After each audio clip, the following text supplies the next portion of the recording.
everybody. You're very welcome to a new episode of Redefining Cybersecurity here on ITSP Magazine, and more specifically, the Human-Centered Cybersecurity series that I'm thrilled to co-host with the one and only Julie Haney. Julie, good to see you.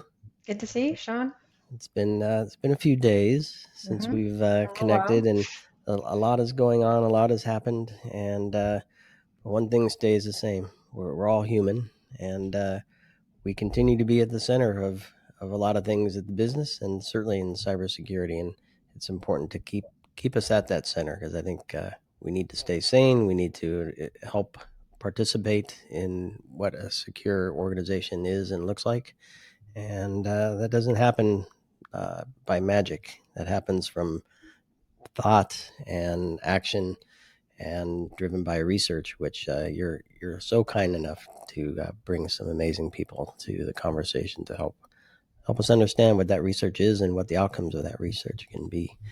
And so I'm going to leave it there for you, Julie, to kind of introduce this topic and our guest, and then we'll have some fun. I'm excited for this one. Yeah, thanks, Sean. Great to be back.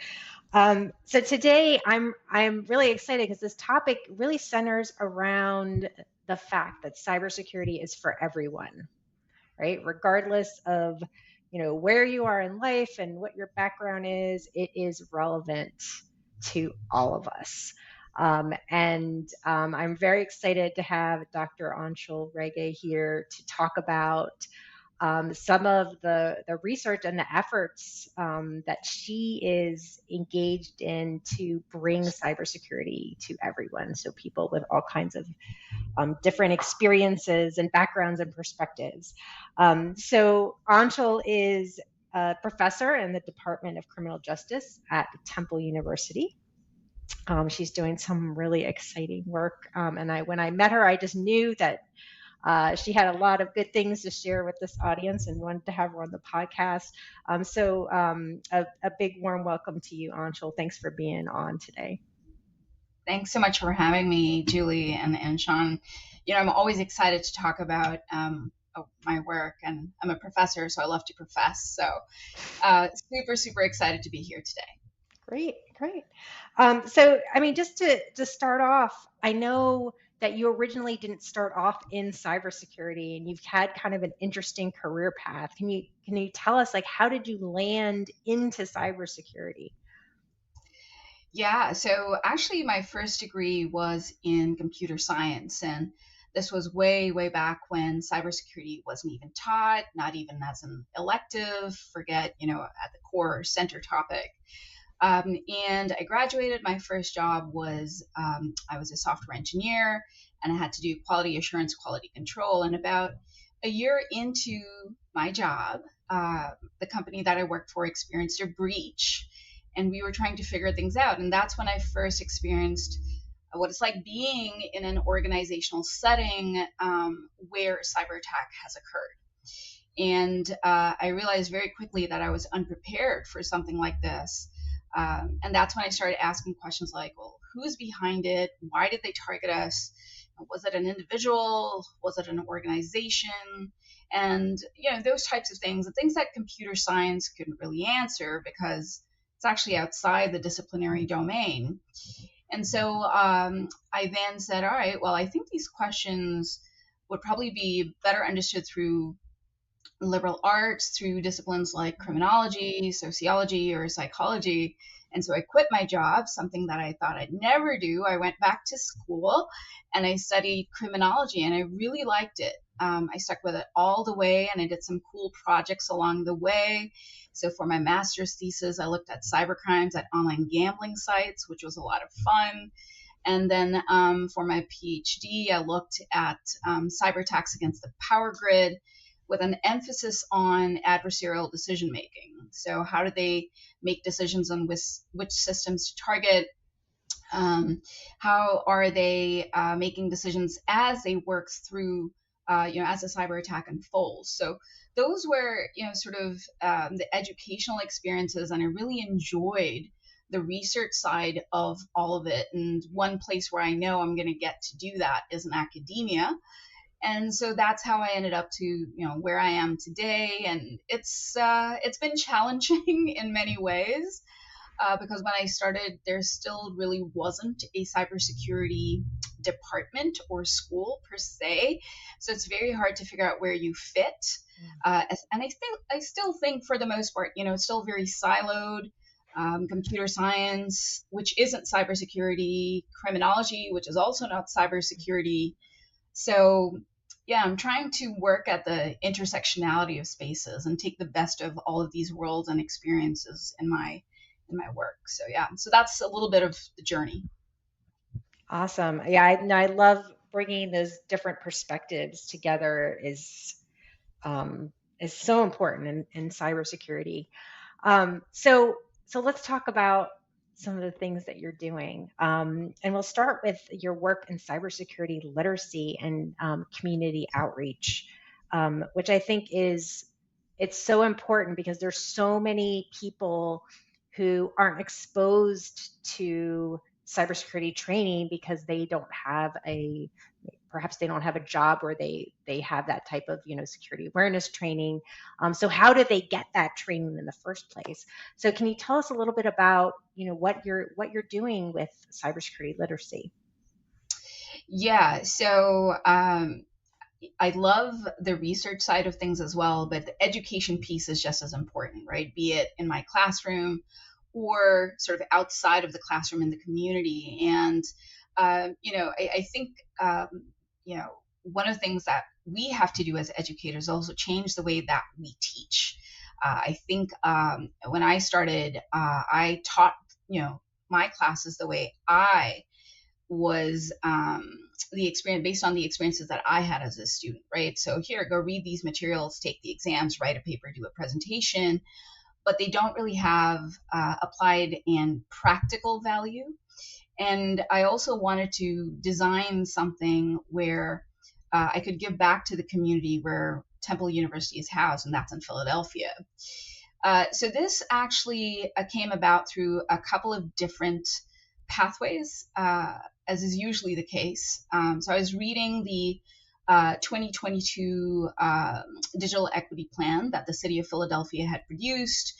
And at that time, there were approximately 96,000 households in the city that didn't have broadband internet access. And a lot of them were low income residents, so they were less likely to have access to a working device.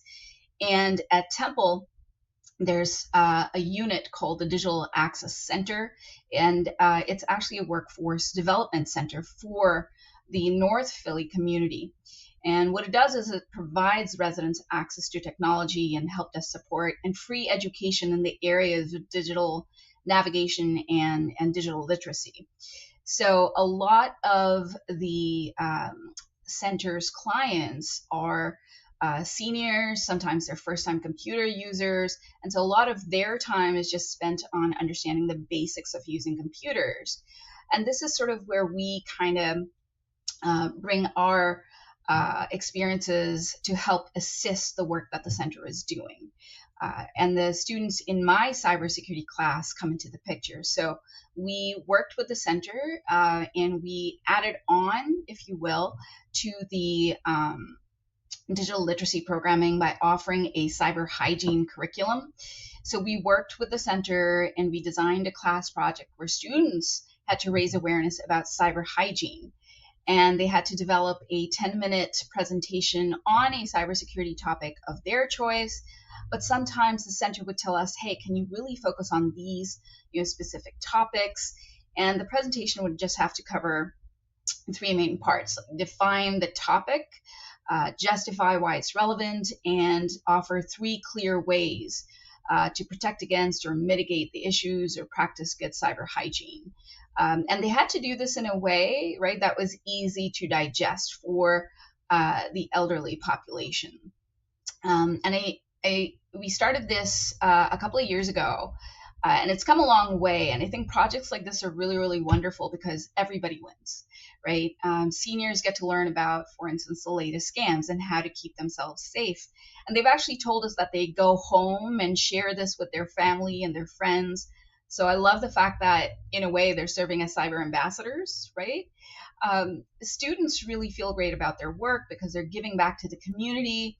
And from a career prep sort of perspective, they're building their presentation skills, learning how to communicate like maybe complex jargony topics, right, in an informal way, in an informal setting to an older population, while treating them with respect and dignity.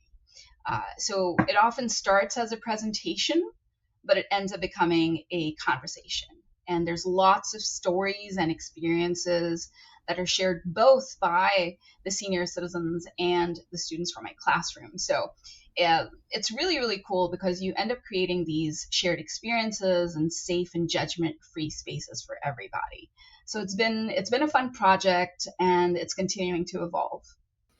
Sounds super cool. And the first thing I think of is how can you scale that? It's only so many students, only so many programs, and obviously you're in the particular part of Philly. How do we do that broader scale? And I immediately go to the organizations that are doing awareness training, and so I have two thoughts here, and I want your perspective on it. So the first is there's this awareness training, and tools are implemented. Let's say we're gonna educate you on phishing, and also we're implementing MFA or multi-factor authentication. And the employee may or may not connect those two, but they are connected, right? So depending on how the awareness training is delivered, they might understand we're getting MFA to help combat the impacts of phishing. But without that connection, without the context, they see the tool, it inhibits their work. They see the awareness, they hopefully do things differently, don't put the organization at risk. But very seldom, in my experience, they bring that home. Very seldom do they share that with others around them, which you've been able to accomplish by the literacy part, being able to describe it in a way, make the connection, make it understandable. And so I'm wondering how your thoughts on how we can perhaps build a broader program beyond the one that you're doing, and is there a way to leverage, I don't know, cross curriculum stuff at universities, tap into the awareness training and organization? I don't know, just thoughts on all that. Yeah, yeah. Most of the organizations, like now I'm at Temple, but even before when I was, working as a student, right, in different settings. So my exposure to training has primarily been what have academic institutions offered their employees. And it's typically once a year, an online module, and you go through it and it's a quiz, or you complete it. If you pass, that's good. Or they have the phishing simulations where if you accidentally click on something, you have to now go do some additional training. And there's, of course, those are good, but I think the way, so it's the content side of it. Of course, we want to cover those topics, and as you said, Sean, we want to make sure that folks understand the connections between these topics. But I think an equally important part is delivery, how it's delivered, how often it's delivered. What is the tone? What is the setting? How is it structured? Is it a quiz? Or is it again that simulation type of exercise, or is it something that's more hands-on, proactive? Is it more interactive? Is it through storytelling? I've found when it's presented in that way, it's more relatable. And we realized that this is actually a very integrated part of our everyday lives. So I think when you start doing more of that, so I think there needs to be a fundamental shift in the way training is done before we even think about scalability, right? And that requires investment, both financially, bringing in different perspectives into how to do this training, doing a lot of research into what works and what doesn't work, getting into those metrics. And I've had endless conversations with many, many people about metrics. And Julie is the latest person that I've been speaking with about that, right? Like what works? And so the way we know, and a lot of times, especially when you're interacting with the community, which is my audience, I cannot frame it as a research project, right? So I cannot truly measure these things because I have to worry about trust. and I want to form and maintain those relationships over time. I want them to keep coming back, bringing their friends, their families into these types of conversations. And I know that it's working because when they come back, they do bring their neighbor or they do bring their grandchildren. So we had part of this is in the classroom. Well, we also have a cybersecurity day, right? Where we just, everybody from the community comes together, and it's literally, you see generations. So you'll see grandparents, their kids who are probably my age, and then their children who are, youth, and they're all having conversations about it. So I think normalizing is also something that's really, really important. Normalizing and changing the way we talk about it, making it relatable, making it conversational.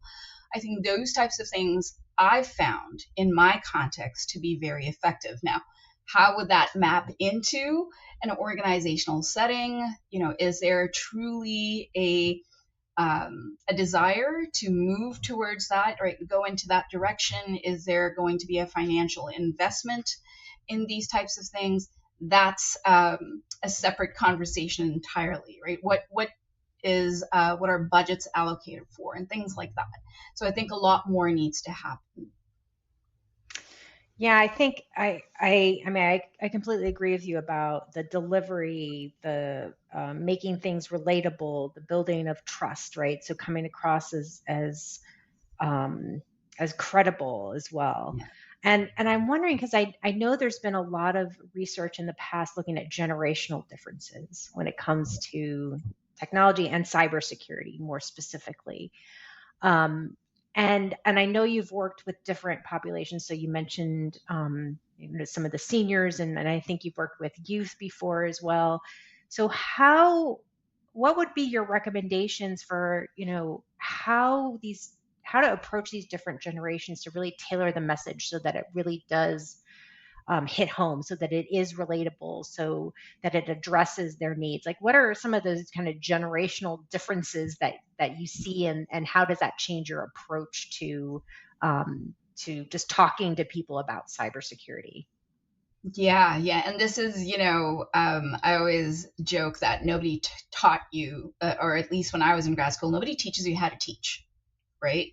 They teach you how to do research, but they never teach you how to teach. And all of a sudden you're in academia and you have to figure out how to teach.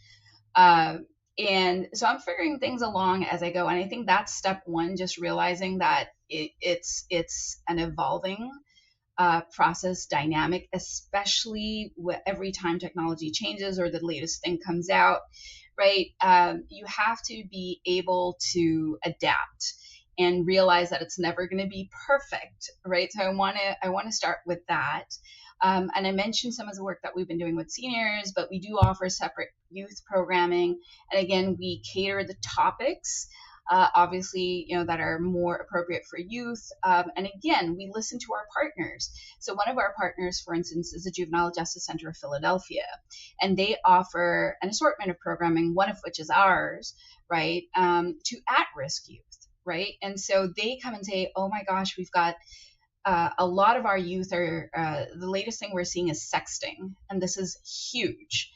Can you talk about it? And it's a very difficult topic to talk about, right? So how do we talk about this in a safe way, in a fun way, because you have to keep them engaged, but you also have to get them to talk about this, right? And it's uncomfortable sometimes. So so that's been like a topic. Online gaming is another one that, our partners have said, can you please talk about that? Deep fakes and disinformation, right? So yes, in terms of the content, of course, it's different. But in terms of, and again, this is anecdotal, right? And again, I can't really do research when it comes to this, because for me, trust and long-term partnerships take precedence over the metrics in this case, right? So what I've found, and what my team has found, is seniors are more likely to be cautious about technology, but they don't necessarily have the most up-to-date information on the current threats or trends. And a lot of times, they may feel overwhelmed by all of this information, especially around security, as if it sounds too complex or if it disrupts the functionality that's offered by that technology, right? So you have to think about those types of things. Whereas with the youth, it's been almost like at the other end of the continuum. So they're very tech savvy, but that doesn't necessarily mean they're cybersecurity savvy, right? So they do have a lot more comfort and familiarity with technology, but they may be overconfident because of that, right? And so they may engage in more risk taking behaviors. They may prioritize speed and convenience over safety. So I think that's sort of what we've been seeing in terms of these two groups. But in terms of communication, right, there's again, how do we deliver content? We found some differences. So for seniors, again, being super clear, jargon free, using visual aids, trust building, right? So again, this is why we partner with the Digital Access Center, right? You need to find entities that have those partnerships with the community and sort of jump on, right? Because they've established the trust and we benefit from that. For the youth, we've had to do lots and lots and lots of hands-on activities, right? So it's very much, it's almost like solving puzzles or solving mysteries and those types of things. But, right, so these are two very different demographics, but for both populations, there's a lot of similarities in terms of how we offer the programming. So again, for both, we want to create safe, judgment-free spaces, use informal conversation through lots of, again, storytelling and hands-on activities, not use fear-based approaches for both groups, but framing it as a way to protect their independence, their reputation. That's been like, it's almost like, as opposed to fear, let's empower, right? So shifting the way it is, again, the tone, the messaging of it. Hearing the needs and experiences of the community and tailoring the content accordingly, right? It's very easy for us every semester. I could just be like, yep, we have these set slides. Here you go. We're going to do this. But the Access Center will tell us, hey, can you really help us do this? Or there was, when we went out into the hunting park community, they wanted something specific for their community residents. So again, listening and tailoring, and it takes more time, but it's definitely the way to go, and that helps build those trust relationships. I think what I've been doing, and again, just like I said, they don't teach you how to teach, they also don't teach you how to engage with community, right? So I've found that having getting community outreach and engagement training is important. So in my classes, I dedicate 2 classes where I bring in experts specifically on this, right, to talk with my students about this. So how do you design the content? How do you pick examples? How do you deliver the presentation? How do you have meaningful and thoughtful conversations? So learning not just how to present, but present with community in mind. And the last thing I'll say on this is I'm not a fan of phrases such as you can't patch stupid or the human is the weakest link, because I do think the human is our strongest asset. And we really need to normalize cybersecurity conversations and do this early, right? So being mindful of tone, not framing ourselves as the experts, but rather immersing ourselves into conversations and truly being present and meeting people where they are. So I think those are some of the things, regardless of the demographics that you're dealing with, that you want to bring to the table. Oh, such good stuff. And you've mentioned metrics a couple times, and so I'm gonna say this. I think you can only measure something that you can see, Yes. and hopefully you're measuring it in the context of what you want to achieve. Because you can measure a bunch of things in different ways, and it doesn't really mean you're going to get out of it or find the answer that you that you want. So how do you define what success looks like, and how do you measure that? Because I think this is generalizing, but I think a lot of the awareness training in organizations is measured by how many employees didn't click, or how many employees did the test, or how many employees whatever. And it's very tech driven, very action driven, but it doesn't necessarily mean that they caught on, doesn't mean that they embraced it, doesn't mean that it actually impacts or reflects in the security program or the business outcomes overall. So obviously you're not inside the organization, but I think a lot of what you do can be applied to an organization based on the research you do. So any thoughts on defining success, measuring success? Yeah. So from a student perspective, one of the things we do, let's say with the community outreach projects, is I get students to write reflections, right, about what they got out of it. And you can ask specific questions too, and it's not necessarily a quantifying metric, but a qualifying, right? So it's more qualitative data. But what did you get out of it? And one of the biggest things that has always come out ever since we've started looking at the reflection pieces, I really had to know my stuff for me to be able to go teach it to somebody else, right? And so I can give them the content, I can quiz them on it, and that's one thing. But when you are in the position of being responsible to now give that information to somebody else, right? So in a way, they're taking on my role. So they really have to know the material inside out, and they themselves are now doing the research to be able to handle, any questions that they may get asked, things along those lines. So I think centering the human, in this case, my student, right, where it's they have to now really know their material. So that's been one way of, for me, assessing, are they really getting it, right? So not just understanding it, but also delivering it. And through that, then, they've come and said, because I've met some of my students later on, and they've come and said, hey, I still have conversations with people, I still tell them, be careful what you do, you could get shoulder surfed or you could get this, right? So that's been sort of one way of measuring that in my setting. The other issue that we have, which is not going to be in an organizational setting, not necessarily, is the turnover rate, right? So students take my class one semester and then they're gone. They never have to see me again for that class or do that project or anything like that. So is the metric that I've used, or how do I know that they've retained information? I don't really have a way of measuring that, right? But I know, like, right, in the few cases where they come back and tell me that, or when I see are the elderly folks bringing their friends, or when they, or the students who've taken our youth programming, they go and tell other youth at the juvenile justice center, hey, next time this is offered, you should totally do it, right? So it may not necessarily be an indication of what did I learn? But at least there's the hook that gets them intrigued and they want to know more about it. And that to me is a good starting point.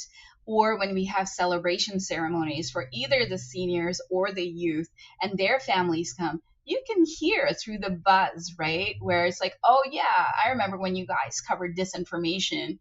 And then my son came home and we were having a giant conversation at dinner time about this, right? So to me, those few instances do demonstrate that something is working. And for me, even if it's just a conversation about it, that's a win for me. So that's how I, again, have looked at it as not, maybe not necessarily a success per se, but certainly, moving in that direction, right? Like where we're normalizing having conversations about cybersecurity. Awesome. Great stuff. So I want to change gears a little bit, because I really want to get to some of the work that you've done with your social engineering cybersecurity competitions, because I think it's so interesting. And we mentioned before when you were telling us about your background, how cybersecurity is very interdisciplinary, right? And I think sometimes that folks coming from other disciplines have a difficult time seeing themselves in cybersecurity, because it's so tech focused. And I know you've been working on these competitions as a way to bring in students who are not in kind of the, quote unquote traditional cybersecurity fields, into cybersecurity, so that they get more of that experience. So can you tell us a little bit more about what you're doing? Yeah, for sure. And I think Julie had mentioned this before, and Sean, you've mentioned this too. Is I think the way I've looked at it now, cybersecurity is no longer optional, right? And it's not going to only be something that matters to students or working professionals in the tech fields. It's going to target everybody. Like this is cyber attacks can target anyone. And so I think this gets into just a basic understanding of this, especially and what makes it relatable, at least like a stepping stone, if you will, or the bridge that connects cybersecurity to all these other domains, right? The way to make it relatable is through, I've found anyways, one of the ways to do this is through that social engineering work that we've been doing. And we look at diversity in a couple of different ways here, right? So it's diversity in terms of the theme of the competition every year. So we do run international competitions virtually every year. We just finished year 5, which was amazing, and the competition is open to high school, undergraduate, and graduate students from all over the world. And so we have a different theme every year to demonstrate the various ways that social engineering can manifest, right? So in our first year, for instance, we had it was just a classic social engineering penetration test. The second year, we had students pose as ransomware negotiators when my lab, this is all hypothetical, of course, right, or simulated, I should say, when my lab was subjected to a ransomware attack. So now students had to come and play the role of a negotiator, which is an actual role, right? And social engineering comes into that space. So it's a very different sort of way of demonstrating how it might occur. Then the year after that, we had romance scams in social engineering. So they had to interface with a potential victim, and the victim was talking to a potential scammer. And so they had to figure out, well, is this really a scam? And how do we let the victim know this while demonstrating tactical empathy, right? So again, a different way of looking at social engineering. Last year, we looked at employment scams and social engineering, and this is something that's actually impacting a lot of young adults in general who are coming out for the first time with their degrees and they're looking for jobs, right? So we centered it around the young adult demographic. And just this past year, we did critical infrastructure and social engineering. So it was a transportation company that was the target. And students had to do a social engineering penetration test on that.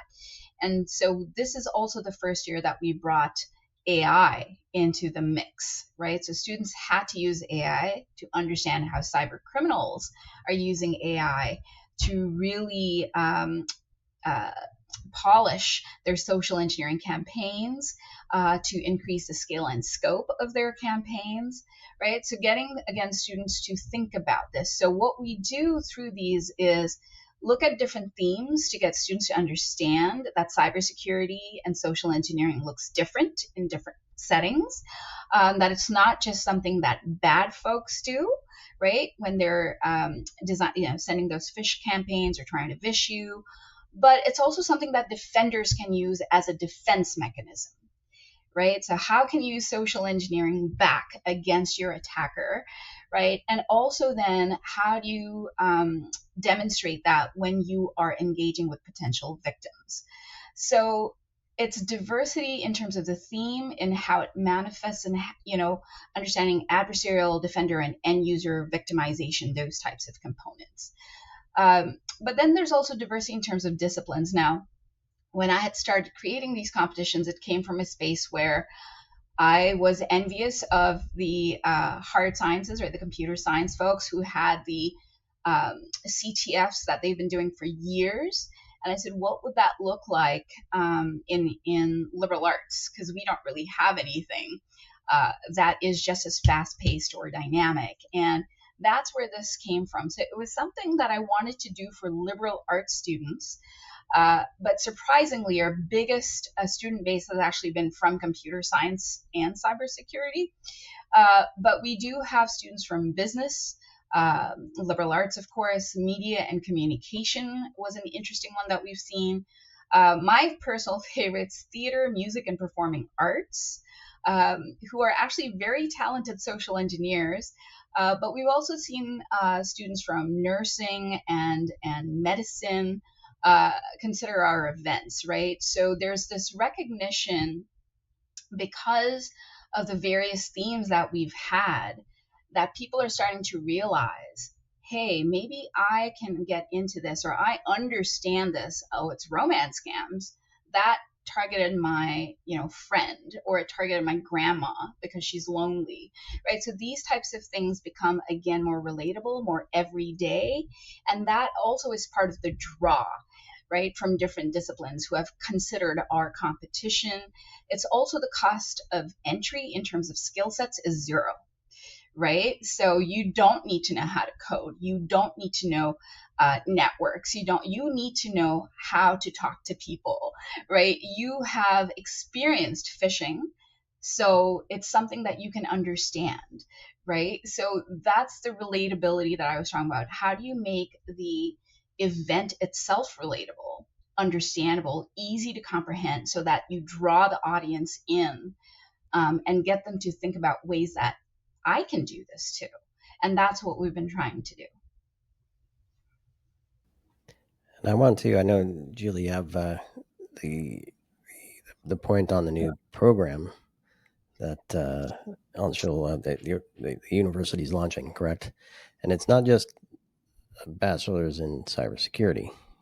What's it? It's a yeah, Bachelor of Arts, Cybersecurity, and Human Behavior, which is exciting to me. I mean, I think every university should have a cyber program. Yours includes the human behavior part of it.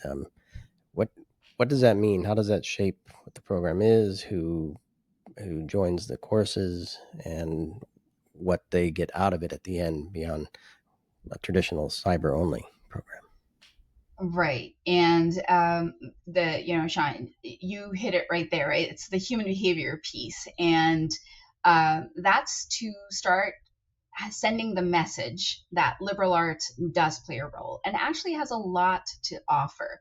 So when we were deciding to create this program, one of the things, and I sat down, with the College of Liberal Arts and the deans and all of that, it was a lot of fun. But we wanted to bring those quintessential liberal arts skills and expertise to cybersecurity. So classic skill sets, right? Like critical thinking, problem solving, conducting research, communication, creativity, thinking outside the box, right? All of those types of things.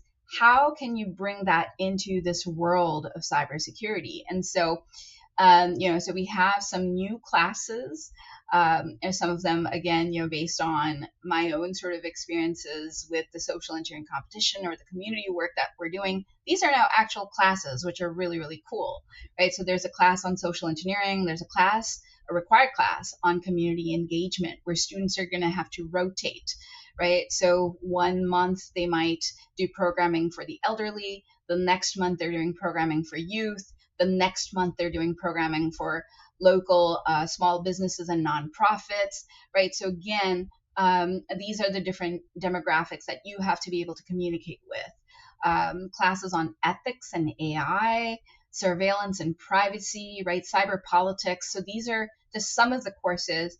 And for at least the courses that I'm going to be responsible for, I'm actually borrowing the trade school mindset.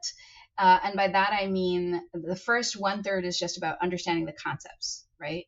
But the majority of the class is in applying those concepts. So through practical hands-on projects. So social engineering penetration tests, right? Community outreach and engagement, developing a governance risk compliance assessment for a local community organization. So not only would students learn through the application, but these actually become line items on their resumes. They will have concrete deliverables, right? Like a pen test report or a community training and awareness presentation slide deck or a GRC assessment document.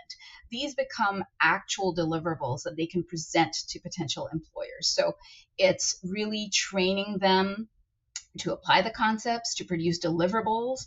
And of course, we're baking into each of these the nice frameworks, the cybersecurity framework, TKS, right? The tasks, knowledge, and skills, while we're designing the assignments. So again, it's built from the core outwards in a way that it's practical, has application value, is meaningful, and gets our students ready for the workforce. Oh gosh, that is really exciting. It almost makes me wish I was young enough to go back and get another bachelor's degree.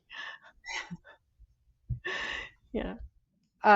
So I mean, this has been fascinating, Anshul. Thanks so much for sharing the work that you've been doing.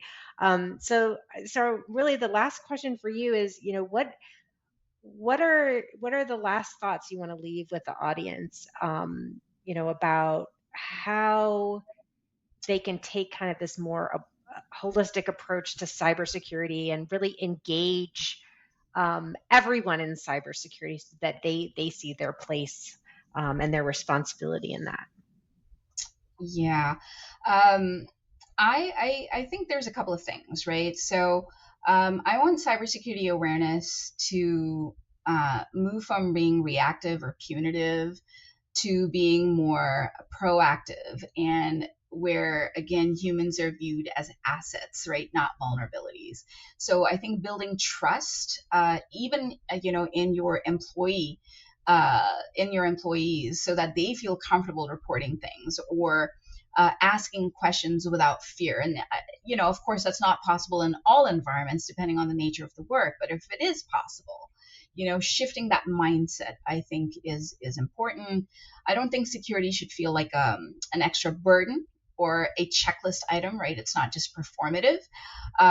It's the messaging has to be that this is part of our daily tasks. It is, again, that no longer optional. It fits naturally into your work environment. And I think when you start doing that, it's more likely to stick with people. Just realizing that, again, it's a human, right? We are shaped by habits, social norms, incentives, cognitive biases. So are we really bringing in psychology and social sciences and liberal arts, right, into these conversations, and designing programs that are not just those once a year training or those click, and go get training. So my hope, again, as an educator, but also as a liberal arts faculty, is I would love to see students from liberal arts fields bring their unique perspectives in these types of areas. So I'd love to see more internships and early career roles for students who have just graduated, right? And start, again, embracing these fields, as opposed to saying, oh, you don't have this certification, sorry, you can't get the job, because you may not necessarily need the certification for that kind of stuff, right? So just recognizing these different skill sets, welcoming these and valuing these and integrating these into existing structures, into your work environments, I think would be a wonderful message to send to the next generation. So cool. Awesome. Well, thanks so much again, Anshul. I mean, that's great advice. There's been lots of great tidbits throughout that I hope our audience takes to heart. And I'll turn it over to you, Sean. I mean, I'm so appreciative for you to join us here and share all the cool things you're working. I want to work on stuff like that too. It sounds fun. And, you're always welcome to join us. All right, I'll see if that's possible. That could be good. And Julie, you're amazing as always to bring really cool people to the show and shed some light on this important part of keeping the human in the center of cybersecurity and understanding behavior and trying to achieve the outcomes we want with the human right there in the middle. And so I'm always thrilled to have these conversations, and Anshul, I'm thankful for you joining us. Julie, good to have you on again. Hopefully it won't be so many days between now and the next one. And everybody listening, I'm sure you're thinking about how this might impact you and maybe some changes you might make in your personal life, perhaps in your career if you're a security leader or a practitioner listening. Many of you are. Perhaps this has a way for you to think differently about your own security awareness programs or broader security programs as well, where the human is at the center. And I think the call to action here is universities do more, like Anshul's doing, and Temple is doing, and Temple keep up the good work, continue to expand, and everybody listening contribute to the community so that those things can actually succeed on a broader scale. So with that, I will say thank you all again, and appreciate you all joining.